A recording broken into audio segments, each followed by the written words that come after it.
Bom, nesse último bloco do programa, estamos recebendo aqui uma família, né? Os irmãos Queiroz, Mários e Emanuel. Obrigado. Como é que estão os amigos? Como é que tá, Muito obrigado pela presença, estiveram lá na presença, com as suas presenças honrosas, lá no lançamento do livro e tal. E, na verdade, né, o livro que vocês são autores de livro, sabem que a gente gosta muito de trabalhar essa questão de valores, né? Porque o que a sociedade está precisando hoje é de valores, aqueles valores tradicionais da civilização, que montaram as civilizações, que fizeram com que o ser humano pudesse viver e se congregar em comunidades, fizeram grandes países, grandes nações. Isso está faltando, né, Mário? É verdade. E sabe que eu recordei agora, Silvio, que às vezes as pessoas colocam para a solução da sociedade a questão da educação, que é fundamental, é importante, mas a educação dentro de casa. Eu pergunto assim, e a educação dentro das casas? Isso é fundamental antes da criança, desse cidadão que está crescendo, se transformar num cidadão que vai conviver na sociedade, que ele vai estudar, que ele vai procurar seu emprego mais adiante. A formação familiar é muito importante. Esses valores estão dentro dos lares, né? Que alguma coisa está acontecendo que parece que desvirtuou isso. E eu acredito que esse resgate é necessário, né, Silvio? Porque essa é a base de toda a nossa caminhada, né?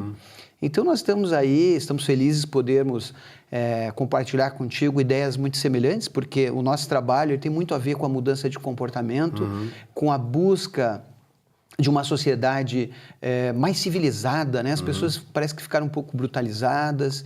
E a nossa mensagem é uma mensagem eu posso dizer de otimismo, sim. Porque, apesar de eu tenho amigos, né, às vezes nas redes sociais eles colocam, hoje não foi bom por isso, por aquilo. Nós temos vários motivos para ficarmos apreensivos, mas não temos motivos para desistir. Essa é a minha opinião. Desistir nunca, né? Eu acho Jamais. que é importante. Porque essas coisas, né, um livro, uma palestra, uma opinião, essa coisa que vocês fazem também, que a gente procura também fazer, eu acho que esse é o nosso legado, né? Quer dizer, eu sempre cito assim, teve um presidente americano, o presidente Roosevelt, que dizia assim, se nós não podemos preparar a sociedade para os nossos jovens do futuro, nós temos que preparar os nossos jovens para a sociedade do futuro.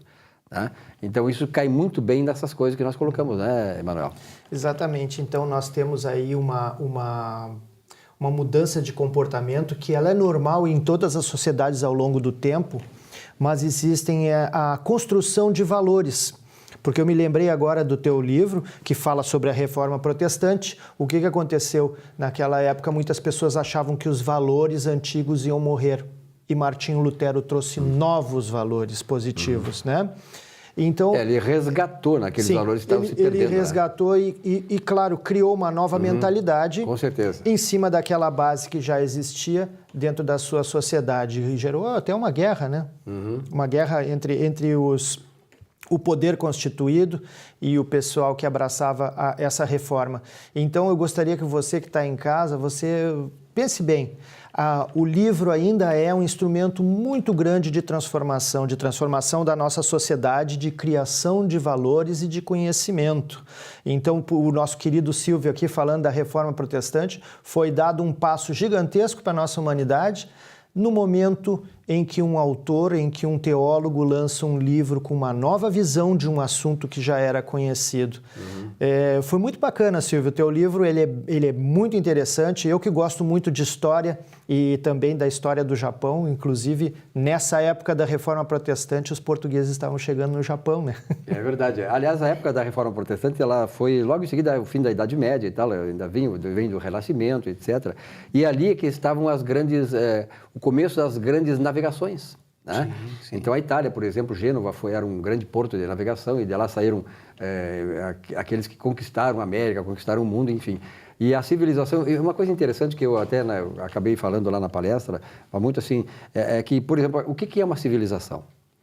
A civilização, por exemplo, é tida a civilização como um agregado humano, né, dentro de uma certa região, com leis e instituições que garantem a paz entre os homens, entre aquela comunidade.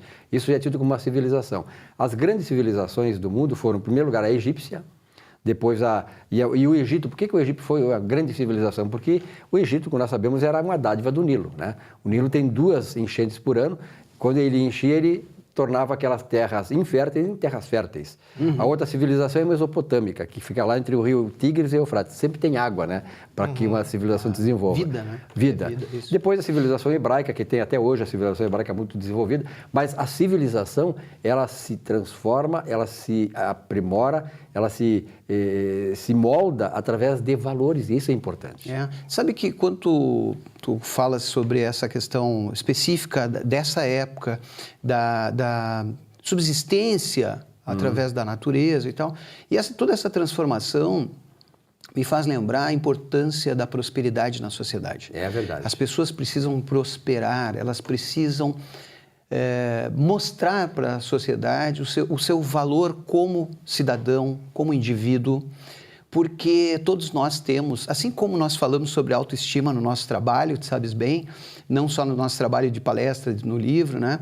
Nós temos dentro de nós, muitas vezes, Silvio, e você, telespectador, muitas vezes tem alguma coisa adormecida, fantástica dentro da gente, principalmente a autoestima. Vulcão ali, né? E às vezes ele está ali só esperando, né? Ou às vezes esperando muito tempo, que deixa uma angústia na pessoa, mas eu tenho certeza que todo cidadão tem uma grande contribuição para dar para esse país, tá? Que nós admiramos e falamos agora há pouco, antes de começarmos a gravação, nós temos fé no Brasil.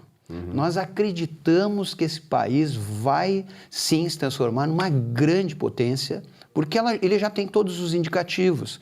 Mas nós certamente falávamos sobre reformas, né? Algumas reformas importantes têm que acontecer, mas elas começam dentro da casa da gente, viu? É verdade. Por exemplo, assim, Aristóteles e Montesquieu, eles diziam assim, como é que se floresce uma civilização? Como é que ela se consolida? Aristóteles tinha a teoria climática. Ele dizia assim que uma civilização ela só pode prosperar entre temperaturas entre 4 e 18 graus. Sim. Aí depois isso aí foi mais ou menos processado por um Huntington, que foi um grande escritor e tal, um grande historiador, e mais tarde surgiu aquela teoria, que é essa questão que me incomoda, assim, né? A teoria de Toynbee, que ou seja, aquela dos desafios. Uma civilização ela pode crescer, progredir, prosperar pelo desafio que o homem sente na natureza. Por exemplo, o Japão, Israel, que não tem nada. O Japão não tem não tem condições férteis e é o país mais desenvolvido do mundo hoje, depois dos Estados Unidos.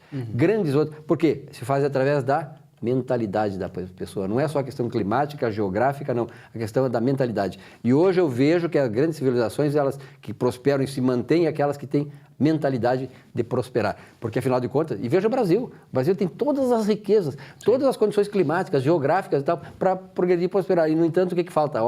A mentalidade. Exatamente. Tu citaste o Japão, né? O Japão são 70% do território é montanhoso. Imagina. 30% são planícies, né? Onde pode se plantar, onde pode se colocar indústrias e grandes metrópoles, né? E cidades, né? Assentamentos humanos, vamos dizer, né? E eles têm uma educação muito forte, mas também tem uma coisa, Silvio, nós como cidadãos, qual o norte que nós queremos? Qual é o nosso exemplo de vida? Qual é o valor que nós vamos passar para os nossos filhos, para os nossos netos, para a nossa família? Então, lá eles têm um senso muito grande de crescimento social. De crescimento social que eu digo, construção de um país forte. E deixar uma herança. Deixando uma herança. Alguns processos, eles são continuados. Eu me lembro que isso é um ponto de vista muito particular de cada um, né? Eu me lembro que a minha ex-esposa, que era filha de japonês, ela tinha uma coisa para dizer para o meu filho quando ele vinha dizer: mas o fulano está fazendo lá. Ela dizia: lá é lá, aqui é aqui. Bom, as regras dessa casa são assim, né? Eu quero convidar você para vir outra vez aqui para nós conversar só sobre esses assuntos aí, né? Claro, porque eu acho importante. Nós estamos chegando no final do programa. Muito obrigado pela presença. Nós te agradecemos, obrigado. Sempre agradecemos, um grande abraço. Silvio, muito obrigado. Uma vinhetinha, já voltamos para finalizar o programa desta semana.